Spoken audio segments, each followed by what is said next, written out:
प्यारे बच्चों, आपका हमारे YouTube channel smart education by C Bhatt में स्वागत है। मैं हूं चंदन भट्ट, आपके लिए लेकर आया हूं रोज की तरह आसान मेथड में कुछ नए प्रश्न। अगर आपने अभी तक हमारे चैनल को सब्सक्राइब नहीं किया है तो प्लीज़ चैनल को सब्सक्राइब कर बेल आइकन पर क्लिक कर ऑल के ऑप्शन पर क्लिक कर लें ताकि वीडियो अपलोड होते ही आपको सूचना प्राप्त हो जाए। प्रश्नावली 5.2 का जो 14वां प्रश्न है, 10 और 250 के बीच में 4 के कितने गुणज हमको दिया गया है। तो पहले तो देखिए 10 और 250 के बीच में संख्याएं कितनी हैं, कौन कौन सी हैं।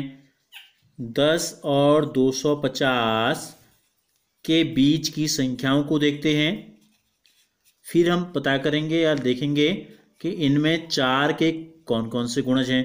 देखो 10 के बाद लेना है हमको, बीच में है तो 10 11 आएगा, 12 13 14 15 16 ऐसे चलते चलते क्या आएंगी। देखो 245 246 247 248 और 249। 10 और 250 के बीच की संख्याएं हमने लिखी। अब हमें इनमें से लेना कौन सा है, 4 के गुणज, यानी कि 4 का भाग जिन संख्याओं में जाता है उन संख्याओं को। तो देखो 4 का भाग 10 के बाद यानी कि 11 में जाता है, नहीं जाता है, किस में जाएगा, 12 में जाएगा। फिर कितने में जाएगा, 4 3 12 4 6 16 4 5 20। ठीक है, तो यानी कि पहली संख्या कौन सी है, पता चल गया हमको 12 है। फिर कितनी है, 16 है, फिर आएगी आपकी 20 आएगी। अब पीछे से देखते हैं 4 का भाग किस में जाएगा। 4 का भाग जाने के लिए शर्त क्या होती है, लास्ट के 2 अंकों में 4 का भाग जाना चाहिए। तो देखो 49 में 4 का भाग जाएगा, 4 एकम 4 4 दूनी 8 नहीं जा रहा है। 48 में जाएगा, 4 एकम 4 4 दूनी 8, तो हमको अंतिम संख्या भी पता चल गई। तो इसलिए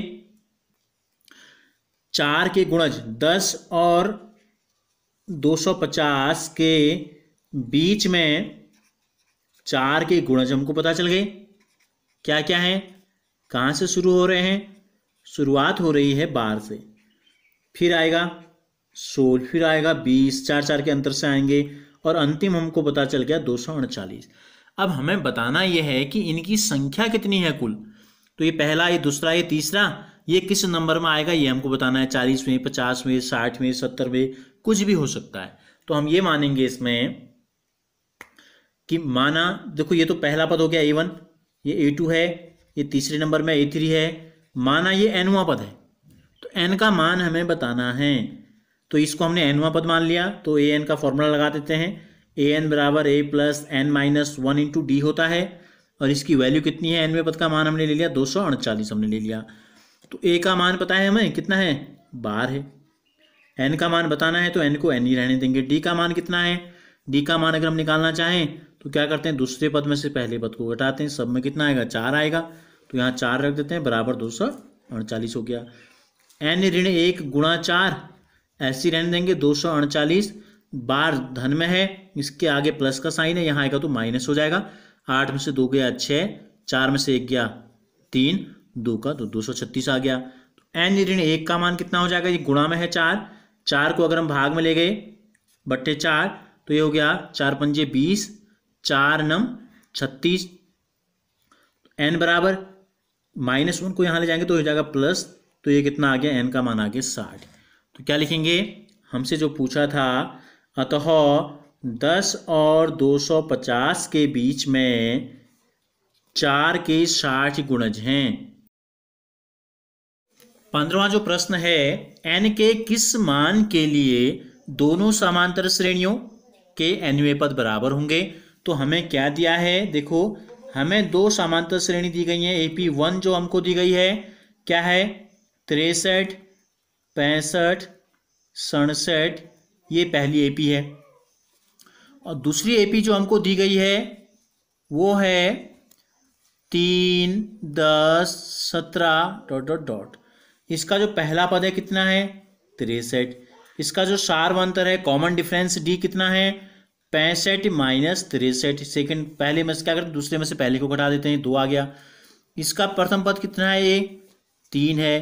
कॉमन डिफरेंस कितना है, 7 आ गया। हमसे कहा गया है n के किस मान के लिए दोनों समांतर श्रेणियों के nवें पद बराबर हैं। तो हम क्या करते हैं, दोनों का nवां पद निकाल लेते हैं। इसका nवां पद क्या होगा, a plus n minus 1 into D. यानी कि ए का मान है 63 प्लस n माइनस 1 और d की वैल्यू रख देते हैं 2 और इसका nवां पद निकाल लेते हैं a plus n minus 1 into D. क्या है प्रश्नानुसार अकॉर्डिंग टू क्वेश्चन क्या कहता है कि दोनों के nवें पद बराबर हैं। तो क्या कर देते हैं, दोनों को बराबर ले लेते हैं।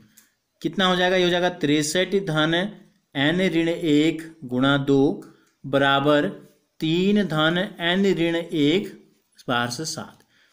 63 धन 2 से गुणा कर देते हैं, कितना हो जाएगा 2n ऋण 2 एकम 2, 3 धन 7 से गुणा कर देते हैं इन दोनों को, तो हो जाएगा 7n ऋण 7 एकम 7। अब क्या करते हैं, n को ले जाते हैं यहाँ, तो यहाँ है 2n पहले से मौजूद है, धन 7n बराबर के दूसरी तरफ से इस तरफ आएगा तो कितना हो जाएगा ऋण 7n हो जाएगा बराबर 3 में से 7 घटाएंगे तो कितना आएगा ऋण 4 आएगा।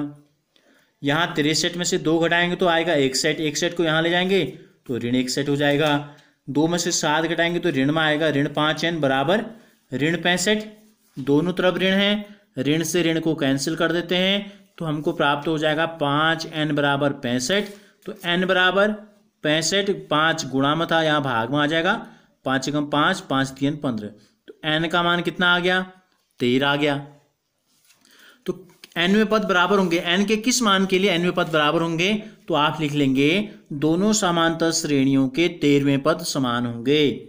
दोनों AP के 13वें पद क्या होंगे, समान होंगे। इतना ही आपसे पूछा है कि कौन से नंबर के पद हैं जो बराबर होंगे, तो यह आ गया 13वें नंबर के पद। 16वां जो प्रश्न है वह AP ज्ञात कीजिए जिसका तीसरा पद 16 है। क्या दिया है हमको, A3 दिया है। A3 को हम क्या लिखते हैं, A और D के पदों में A प्लस 2D। कितना दिया है 16। तो ये हो गया समीकरण नंबर 1। और 7वां पद 5वें पद से 12 अधिक है।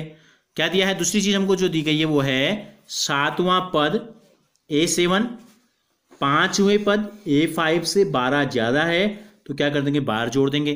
अब A5 को क्या लिखते हैं, A और D के पदों में A plus 4D plus 12।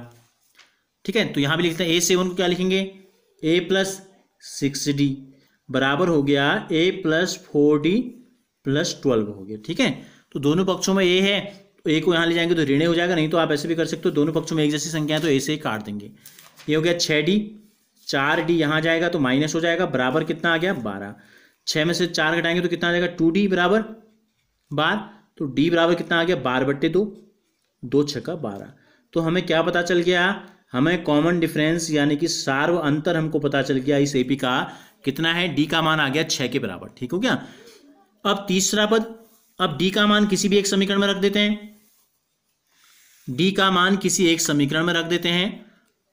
D का मान किसी एक समीकरण यानी कि समीकरण 1 ले लेते हैं। क्या फायदा होगा हमें, हमें D का मान रखने पर A का मान पता चल जाएगा। तो A प्लस 2D है, 2D की जगह रख देंगे 6 बराबर कितना है 16 है, तो 6 दूनी 12 बराबर 16। A बराबर 16 ऋण 12 बराबर 4 आ गया। तो हमें इस AP का पहला पद पता चल गया, A बराबर 4 है, कॉमन डिफरेंस D बराबर 6 है। तो AP क्या होती है भाई, AP होती है पहला पद A, दूसरा A प्लस D, तीसरा A प्लस 2D। ये होता है AP का व्यापक रूप। तो वैल्यू पुट कर देते हैं। A का मान 4, 4 में 6 जोड़ो 10, 10 में 6 जोड़ो 16, 16 में 6 जोड़ो 22। तो हमें क्या बताना था, हमें एक AP बतानी थी, तो ये AP हमको प्राप्त हो गई 4, 10, 16, 22।